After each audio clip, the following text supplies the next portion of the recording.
పట్టభద్రులు వాడట bits పిలానీలో చదివచ్చినట, మనమట ఈ local government యూనివర్సిటీలో చదువుకున్న వాళ్ళం పల్లి పట్టాని కాదని చెప్పి తిడతా ఉన్నాడక్క.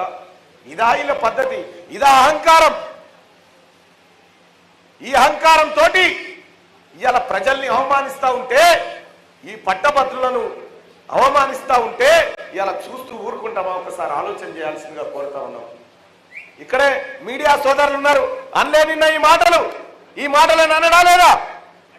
చూడండి సోదరులారా, ఈ అహంకారమైనటువంటి ఇంకా వాళ్లకు తల పొగరు దిగుతలేదు. ప్రజలంటే బానిసల లెక్క కనిపిస్తా ఉన్నారు. ఇంకా ఏం చెప్తా ఉన్నాడు?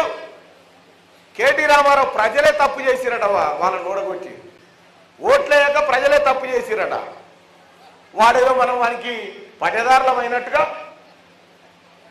మనమే ప్రజలే తప్పు చేసిరు, మేము మంచోళ్ళమే అంటుండు. మొన్న ఓడగొడితే సిగ్గుందారా రామారావు? నీకేమన్నా కేటీఆర్ నీకేమన్నా శరముందారా? ప్రజలను వద్దురా అని చెప్పి మా దొంతి మాధవన్నం తెచ్చి కూర్చుని పెట్టుకుర్రా.